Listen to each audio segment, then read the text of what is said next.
Welcome to Samba Samba. Enjoy the video. You start by opening Snipping Tool or pressing Win plus Shift plus S to jump straight into capture mode. This is faster and avoids menu hunting. Once the rectangular snip is selected, position the window and disable pop-ups so nothing moves during capture. You don't need advanced setup. Just confirm the target is visible and steady, then click and drag to define the box. This first action locks the area you'll highlight, so make sure edges include exactly what you want before releasing the mouse. Once the snip opens in the editor, click Edit or Open to reveal annotation tools. This is where you turn a plain screenshot into a highlighted box.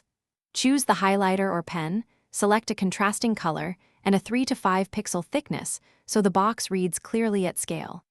Then trace the rectangle once, keeping steady pressure for an even stroke, or fill a slightly inset rectangle with semi-opaque color to create a crisp, modern highlight effect that guides the eye immediately.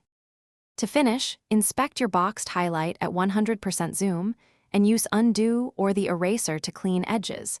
You want a precise visual anchor. Save the file as PNG to preserve sharpness, and remember you can reopen the snip to tweak annotations if needed.